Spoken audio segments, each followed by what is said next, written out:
তৃষ্ণায় বুকটা একেবারে ফেটে যাচ্ছিল মা। আজ এত দেরি হলো যে বাবা? আর বলিস না, তোর রমেন জেঠা স্কুল ছুটির পর ডেকে পাঠিয়েছে, তাই একটু দেরি হয়ে গেল আর কি। তাই বলো, আমি সেই কখন থেকে তোমার জন্য ভাত নিয়ে অপেক্ষা করছি। বেলা গড়িয়ে গেল, যাও তাড়াতাড়ি স্নান করে এসো, খাবে চলো।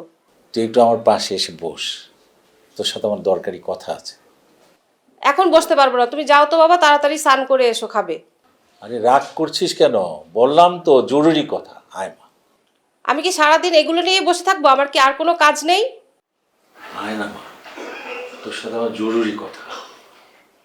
বলছি না পরে শুনবো, তুমি যাও তো বাবা।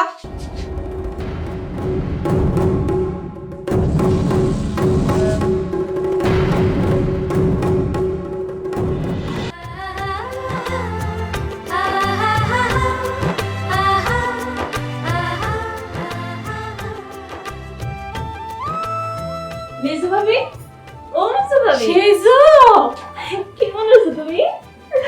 আমি ভালো আছি। কখন আসলি রে তুই? এই তো কিছুক্ষণ আগে। তোমার শরীরটা কেমন আছে? আমার শরীর ভালো আছে। তুই কেমন আছিস রে বোন? আমি ভালো আছি। তোর শ্বশুরবাড়ির সবাই কেমন আছে? শ্বশুরবাড়ির সবাই ভালো আছে গো। মেজদা কনে? মেজদাকে তো দেখছি না। তোর মেজদা কি এই সময় বাড়ি থাকার লোক? তুই এতটা পথ হয়ে এসেছিস, কিছু খেয়েছিস? পেটে কিছু পড়েছে? বড় বৌদি নিজে রান্না করতেছে, ভাবলাম এই ফাঁকে তোমাকে একটু দেখে যাই। চল আমিও যাই, বাবির একটু হাত লাগাই, তাড়াতাড়ি রান্না হয়ে যাবে না। আচ্ছা, তোর আসতে অসুবিধা হয় না তো? কোনো অসুবিধা হয়নি।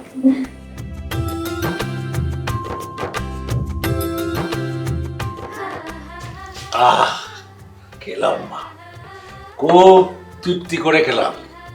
মনে হলো যে তোর মায়ের হাতের রান্না। নে। তুমি প্রতিদিন একই কথা কেন বলো বাবা? বলি, বলতে ভালো লাগে তাই। তোর রান্না তো তোর মায়ের রান্নার মতো।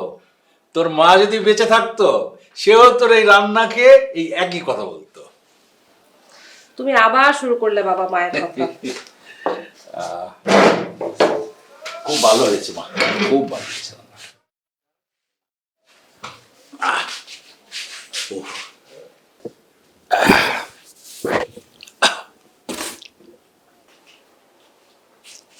বাবা, তুমি যেন কি বলতে চেয়েছিলে বলো তো?